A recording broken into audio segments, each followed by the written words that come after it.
Okay, now that we have the membrane installed, we want to hook up the hoses to the actual Econox 600. Now your filtration unit's going to come with one hose, which makes it very easy. One hose goes to the back of the machine, okay, and that's the discharge.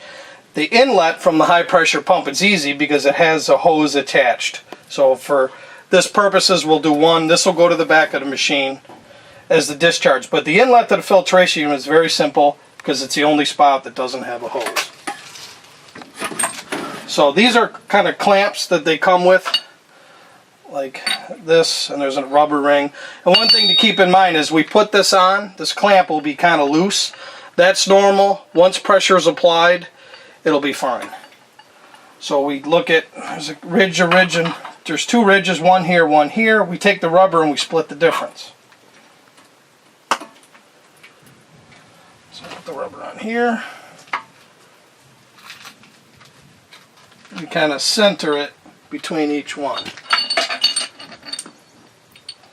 Let me take the clamp, kind of lock the clamp in that way. You can see where it fits here and here.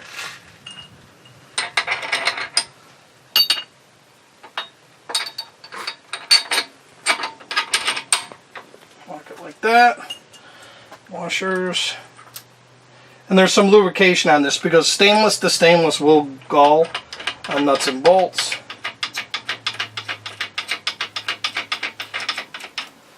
There.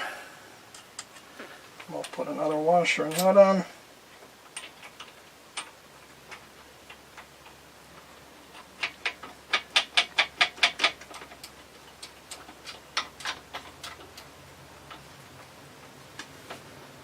And I will take a wrench and tighten these, but for this purposes it's on. Even when it's tight, it's going to be a little loose like this. Don't worry, once pressure is applied, this will sit right up and it will seal on you. Okay, now the center of this unit is where the permeate is. And I will take the permeate hose, which is coming off the back of the machine, and it has a union. Real simple. Just set it on here. Tighten the unit, and that's it. You're kind of hooked up.